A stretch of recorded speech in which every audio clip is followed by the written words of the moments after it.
Blog मध्ये तुमचं स्वागत आहे. सण्याचा फोन आला आणि म्हणला की पद्मा रोडला म्हशीच्या शर्यती ये लवकर. मी म्हणलं शक्यच नाही, म्हटलं पद्मा रोडला तसं कोण ठेवते वे तवा. तर जाऊन बघतोय तर काय पब्लिक जमा झालत की.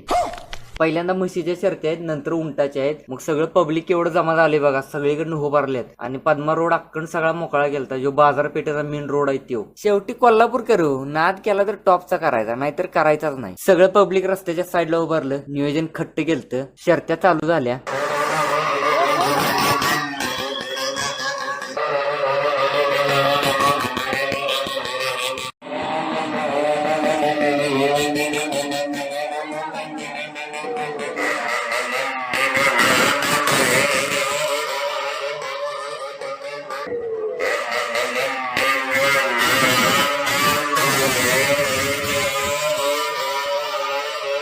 ऐंशीत 5 घालून म्हशी पळालत्या, जरा कमी F1च.